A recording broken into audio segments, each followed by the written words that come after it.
В предното видео ние ви разказахме какво се случва в началото на изборния ден, когато започне изборния процес. Обяснихме ви основните неща и сега от тук нататък вече ще ви дадем информация какво се прави вече по време на изборния ден, защото това е изключително важно. За нас е много важно да следим избирателния поток, като силно препоръчително е, ако има подсигурен застъпник, и пак е препоръчително да се драска на едно листче всеки един човек, който е гласувал, защото в много секции се оказва, че човека, който, в смисъл, ако са гласували 100 реални човека, накрая има 150 бюлетини и ние не знаем как става това. А ако някой си е маркирал всеки един гласуваш, може да оспори да каже: хора, какво става, колеги, тук? Аз ги маркирах 100, те са 150, нещо, има измама, какво се е случило? Така че това е нещо много важно. Също попълването на протоколите при различни ситуации. Например, ако някой избирател няма документ или ако има технически проблем с машината. За всяко едно нарушение, за всяко едно нещо, което не е по правилния ред, това нещо трябва да се попълни в протокола. Примерно, ако имаме дефектна бюлетина от машината, идва техническо лице, машината се спира за определен период от време, това техническо лице всъщност то трябва да установи нарушението, да се напише протокол и ако има дефектни бюлетини, те трябва да върват като неразделна част от този протокол за техническата неизправност. Това нещо го установихме в Конституционния съд, това е метод за манипулация на машините. Като цяло уж има проблем, а те си печатат едни бюлетини, унищожават други и ги вкарват в урната и подменят вота. Така че тук наистина трябва да се внимава много. При всяка неизправност на машината трябва да се пише протокол за неизправност. Ако има невалидна бюлетина, тя трябва да се прикачи към протокола и това нещо в последствие може да се прегледа допълнително. Такова нещо видяхме в Конституционния съд и за това на практика, благодарение на тези машинни бюлетини, ние установихме над 20 и нещо хиляди гласа, ако не се лъжа, несъответствие и благодарение на това просто не искаха да си признаят грешката и допуснаха партия величие. Така че това е изключително важно.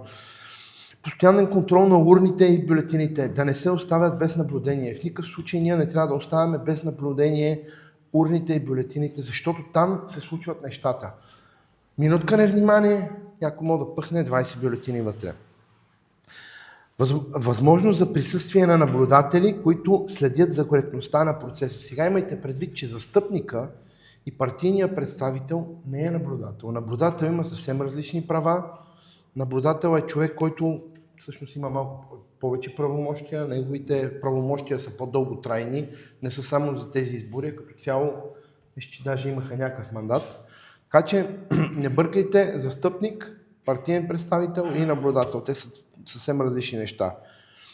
Значи, застъпници, наблюдатели и преупълномощени представители имат право да наблюдават и сигнализират за нередности в СИК и РИК, районна избирателна комисия, но не и да се бъркат в работата и решенията на членовете на СИК. Сега, много важно да се знае, ако вие сте член на СИК, никой не може да ви изгони. Другите членове не могат да ви изгонят, макар че могат да се съберат, да гласуват, да кажат: ние това не го искаме и да го изгонят, но това е незаконно. Това е правомощие на правата, смисъл надскачане на правомощията, извинявам се, и това нещо е подсъдно. Член на СИК не може да бъде изгонен, но наблюдател, застъпник, той наблюдателя също е трудно да бъде изгонен. Наблюдателя, да. Не, могат да го изгонят. Да, но анкетьори, журналисти, ако пречат на работния процес, могат да бъдат изгонени, но няма смисъл да пречите на работния процес, защото така или иначе вие няма да промените. Ако хората искат да направят измама, те ще се старат по всякакъв начин да създават скандали, да създават проблеми, само и само да ви изкарат извън равновесие и по някакъв начин да ви изкарат, че вие пречите на изборите и да може да си извършат схемичката. Ние тук е добре да вметнем, че това с скандалите е добре отработено нещо, което го правят постоянно от десетилетия наред. И всъщност това, което се случва е, че когато вие възразите спрямо нещо нередно или някаква неправда, която усетите или видите, най-често се случва да станат вкупом голяма част от уговорените хора, защото тези, които постоянно се явяват по секционни избирателни комисии, до голяма степен немалка част от тях са уговорени и знаят какво да правят, имат си цел, тази цел я постигат десетилетия наред. Така че обикновено процесът върви през това, че стават хората и почват да спорят с вас, че вие не знаете изборните права, не знаете изборното законодателство, не знаете протокола, който е пуснат като методология за изборите и вие реално, понеже сте голяма част от вас за първи път, си решавате, че може би те са прави, но ако тук е много важно да се спомене нещо. Да. Докато вие се карате настрани, този на списъка подпълва подписи, подготвя... 3 минути, 10 подписа. Докато вие се карате в единия край, те ви разсейват. 5 минути и 20 подписа. Да, точно за 5 минути вкарват 20 подписа и изборите са откраднати. Това, което обаче често се случва, понеже голяма част от нашите застъпници и наблюдатели, т.е. вие сте сърцати хора, които не свивате лесно перките, като някой почне да ви възразява и да ви се кара, се случва, че групата на ГЕРБ, ДПС, Ново начало, БСП и т.н., може би и някой друг заедно, се събират и почват да ви крещат. И да ви крещат заплашително, за да свиете перките, понеже това нещо десетилетия е тествано и знаят, че работи. Ако първият метод не успява, то втория при голяма част от хората успява. Естествено, при нас няма да успее, но въпросът е, че в генерирането и извършването на целият този скандал, който от 5 минути вече отива на 10 минути и нататъка, за тия 10 минути може да са написали 30 подписа, 40, 50 и то в единия списък. Ако пишете в двата списъка успоредно, ето ви 100 бюлетини отгоре.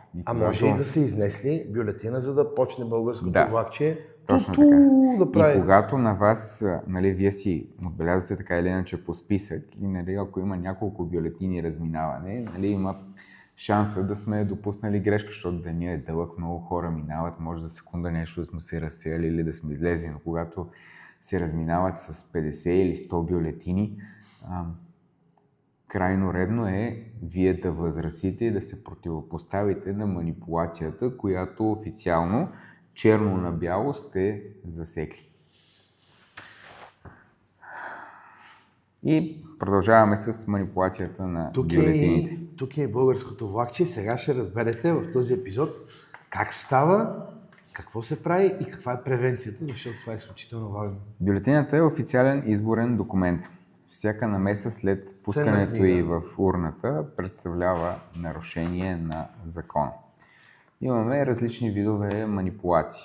Имаме надраскване или добавяне на знак, което променя валидността и я прави от валидна в невалидна. Това е и модела, който често виждаме, когато хората са принудени да вземат пари поради една или друга причина, не само по тяхно желание, за да не бъдат бити или за да не им бъдат предявени някакви искове за нещо нередно, защото ние знаем, че голяма част от хората приемат тези пари за гласуването на изборите не по тяхно желание. Дори хора без грамотност, които ние виждаме и с които ние комуникираме, които са в изключително тежка житейска ситуация, знаем, че те осъзнават съвсем реално, че с тия 50 или 100 лева, единственото, което могат да направят е да купат една вечеря на семейството си и по никакъв начин това не им подобрява житейската ситуация, а напротив, унищожава я в дългосрочен аспект, защото година след година нещастниците в парламента, които узурпират нашата власт, крадат бъдещето и на тези хора. И то е още по-тъжно ситуацията при малцинствата е още по-тъжна от нашата. Така че това е модела, който виждаме. Те си взимат парите и понеже няма какво друго да направят, след като си штракнат, ние го казахме в предните видеа, след като си штракнат бюлетината, просто я драскат само единствено, за да не дават повече власт, още повече на тези, които не искаме. Господин Георгиев, само една вметка, защото хората често не разбират, когато ние кажем, че бюлетината има статут на ценна книга и нейната фалшификация се наказва, както фалшификацията на ценна книга. Нека да направим един аналог. Фалшификацията на пари се разглежда като фалшификация на ценни книжа. Значи фалшификацията на бюлетината и фалшификацията на парите има еднаква тежест спрямо закона. Това означава, че за тия 1000 лева, които взимат членовете на комисиите, които фалшифицират протоколи, които са със статут на ценна книга, се гонят от закона, все едно са фалшифицирали пари. Тежестта е същата и понеже хората не могат да си го обясняват колко е тежко като престъпление, те затова понякога го правят. Но когато знаят колко тежко престъпление е и как се гони от закона и защо се лежи толкова време в затвор за това нещо, вече се почват да си дават сметка. Тук е момента да вметнем, че ако искате наистина да има преследване от закона към хората, които фалшифицират пари или към хората, които фалшифицират изборите, гласувайте на тези избори, за да се промени ситуацията, защото иначе ще продължава да има преследване само към някои неудобни хора, а нашите хора няма да бъдат преследвани, както винаги. Следваща точка. Обявяване на валидната бюлетина за недействителна по субективни критерии. Тоест, когато стане на края на деня разправията с броенето, ние естествено няма да допуснем да бъде изсипвана кутията, ние ще вадим бюлетините една по една и това, което се случва, че в суматохата или в някаква разправия, така по-умелите хора в секционната избирателна комисия казват, тая бюлетина е невалидна и я бутат, защото малко някоя чертичка е излязла от квадратчето и естествено, защото тая бюлетина е за величие. Или за някоя друга от малките партии, които вероятно няма да влязат и това е опозиционен вод, така или иначе. Така че това, което се случва е, че те си решават, че тази бюлетина по субективни лични критерии е невалидна. Има в правилника, ще ви бъде разпечатано, аз мисля, че го нямаме като слайд това, но има доста ясно обяснени с картинки кое е действителна бюлетина и кое е недействително. Това, че чертичка малко е излязла от квадратчето, не значи, че бюлетината е недействителна. Така че, когато вие се запознаете добре с кратките указания и листове, които ние ще ви дадем, ще имате пълна яснота кое е правилно и кое е неправилно и как да защитите вота на българите. Скриване, подмяна или изнасяне на бюлетини извън секцията, само че... Така е. Да. Тук може да възникне една от най-големите изборни манипулации, така нареченото българско влакче. Само пак да повторя. Този всеки път влиза в парламента с българско влакче. Вози се на българското влакче и затова му е любим израза туту. Нека направим една скоба. Ние разбрахме за българското влакче от Албания.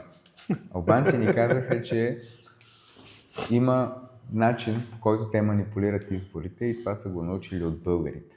Българското влакче. Какво значи българското влакче? Изнася се една или редица бюлетини и местния велможа, феодал, попълва бюлетината, дава я по списък на хора, дава му пълна бюлетина, той влиза вътре и чака да изнесе празна бюлетина, срещу което му се дават пари. Това ние ще го проследим.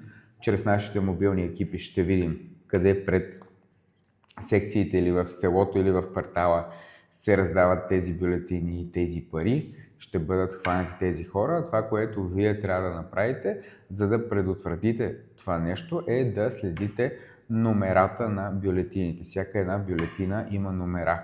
И ако това е модел, по който се случва, дори да са изнесли от вашите бюлетини във вашата секция или да са коренно различни бюлетини, дошли от някъде от другия край на държавата, което е процес, който също ще спрем, номерацията в някакъв момент ще се обърка, когато почнете да виждате различни номера на самите бюлетини от това, което дава хората, дава човек, който подава бюлетините в секционната избирателна комисия, то вие ще спрете процеса.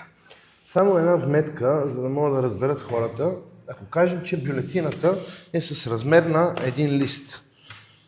При откъсването й част остава в кочана. Тази част от бюлетината тук отгоре има номер, който се вижда. Номера е записан и в долния край на бюлетината в отрязъка, който се къса след гласуване.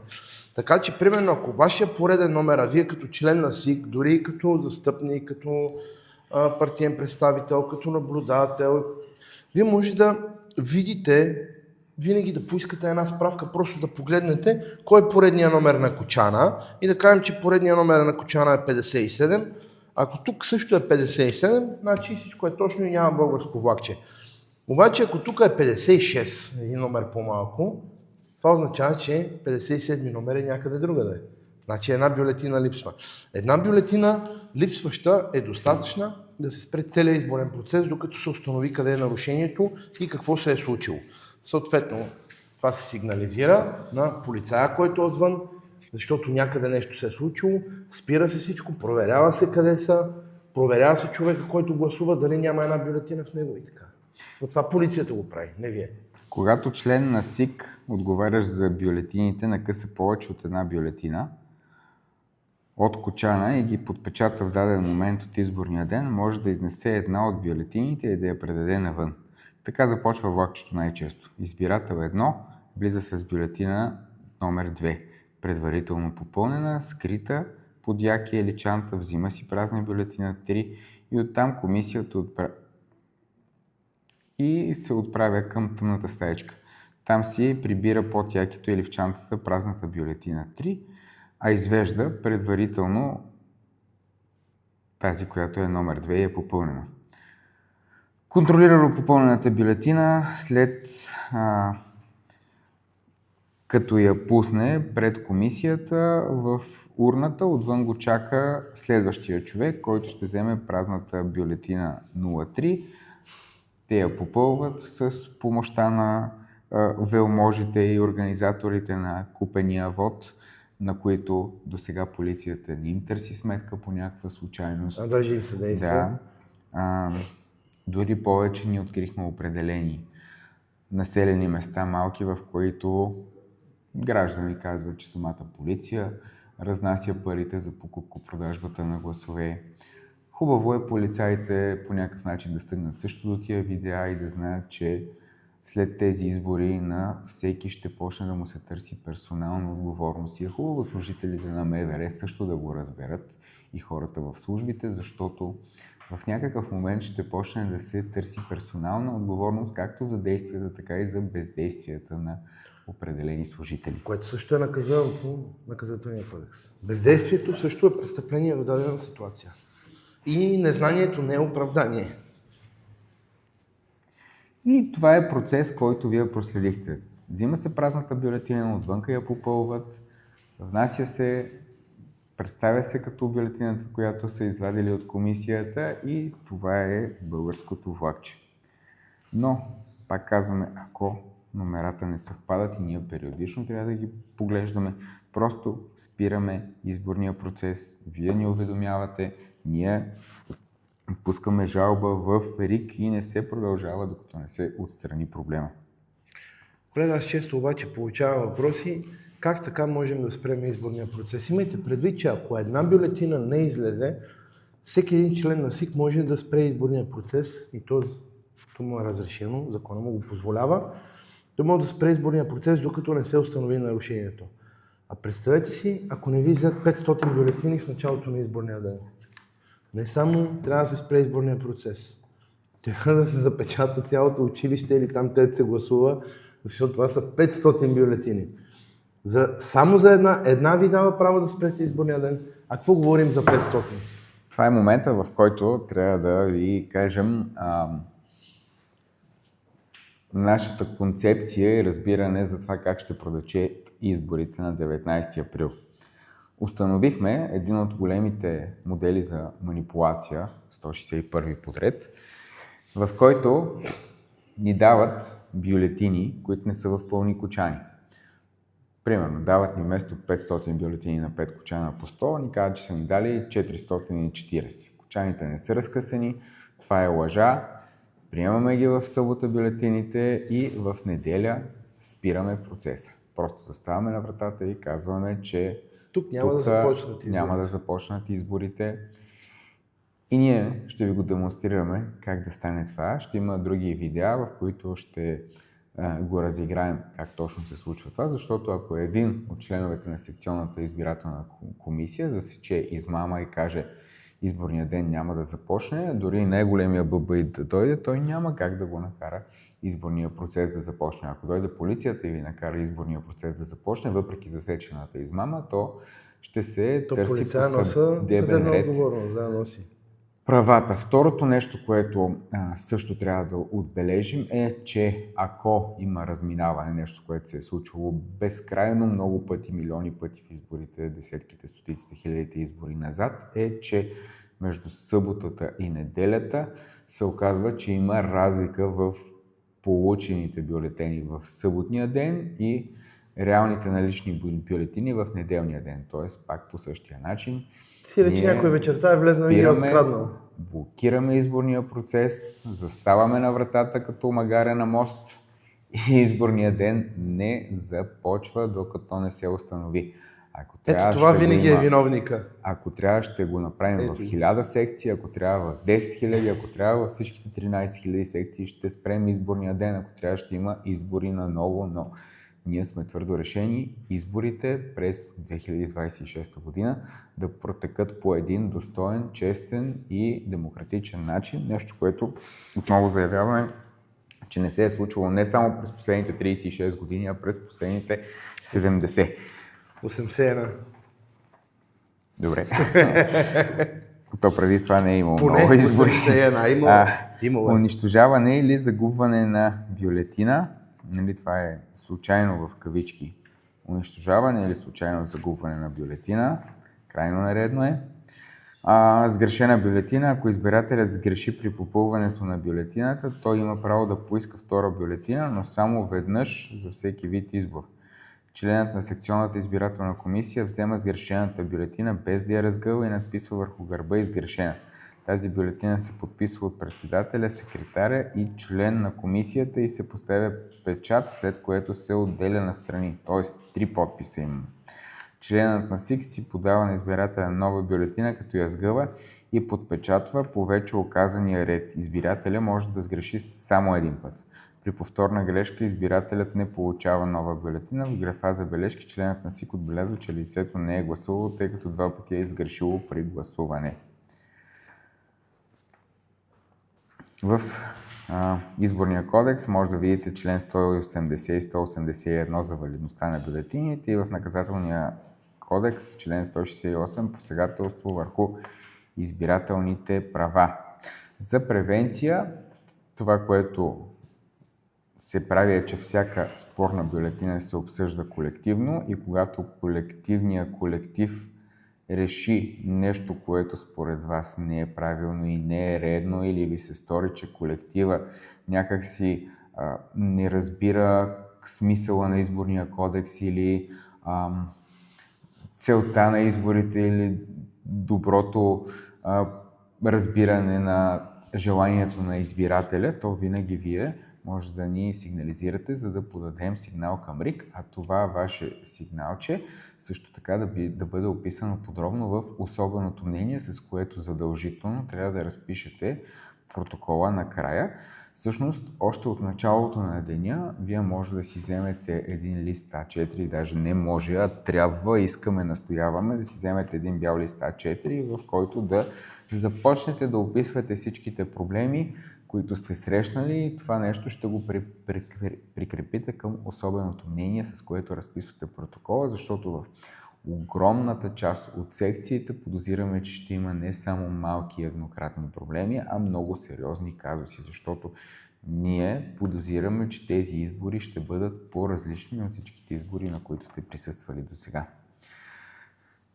Трябва да се подчертае, че никой в секционната комисия няма право да взима еднолично решение, независимо дали е бабаит, независимо дали е жената на кмета или е някоя там властна женица или мъж, няма право на еднолично решение. Изборите са демократичен процес и всички заедно взимат решение. Когато усетите, че нещо нередно се случва, първо подавате сигнал към нас, за да можем да го подадем към районната избирателна комисия. Второ, си го описвате в листа, за да може да го прикрепите към особеното мнение. И всички действия трябва да бъдат видими за членовете на секционните избирателни комисии. Ако някой прави нещо тайно или скрито, то знаете. Информирате ни, за да можем да подадем сигнал към районната избирателна комисия. След това си го описвате в особеното мнение, което ще прикрепите към разписването на протокола. Особеното мнение. Това е най-важното нещо. Няма ли особено мнение в протокола, не е имало изборни нарушения в тази секция. Това трябва да го запомните. Имайте предвид, че дори и съвсем малък пропуск или грешка, случайна или не чак толкова случайна, може да компрометира изборния резултат и това ви дава правото да подпишете протокола с особено мнение. Когато го подпишете протокола с особено мнение, в рамките на няколко дни ние можем да изискаме, не да се молим, не да пускаме молби и жалби, а да изискаме отваряне и повторно преброяване на всичките изборни книжа в тази секция, включително и на чувалите с бюлетините. Така че това беше основната дейност, която, най-важните неща, които вие трябва да знаете по време на изборния ден, а в следващото видео вие ще разберете какво се случва след закриване на изборния ден и там каква е важната информация, която вие трябва да знаете, за да подсигурим едни честни избори. Благодаря.